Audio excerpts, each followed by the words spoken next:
আমি খুশি হয়েছি, আমার কিছু আনা লাগবে না। ঠিক আছে নে, এটা ধর খা, আমি এখন উঠি।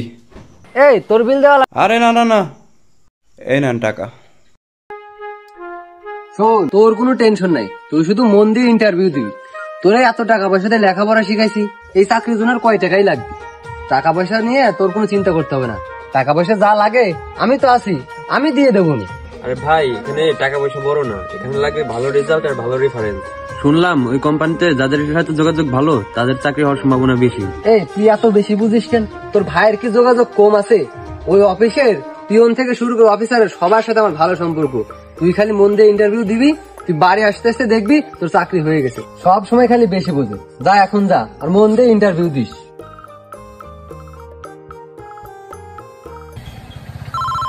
এখন আবার কিরা ফোন দিল? তখন বাড়িতে ছিলাম, কেউ ফোন দিল না। যেই রাস্তায় উঠছি, বাইকে উঠছি, ফোন দেওয়া শুরু হয়েছে। কিরা ফোন দিচ্ছে দেখি? মিরাজ ফোন দিচ্ছে। এমনি সময় ফোন দেয় না, এখন পাগল হয়ে গেছে, দরকার তার জন্য। হ্যালো। ছোট ভাইয়ের তো ইন্টারভিউ পাঠিয়ে দিছি।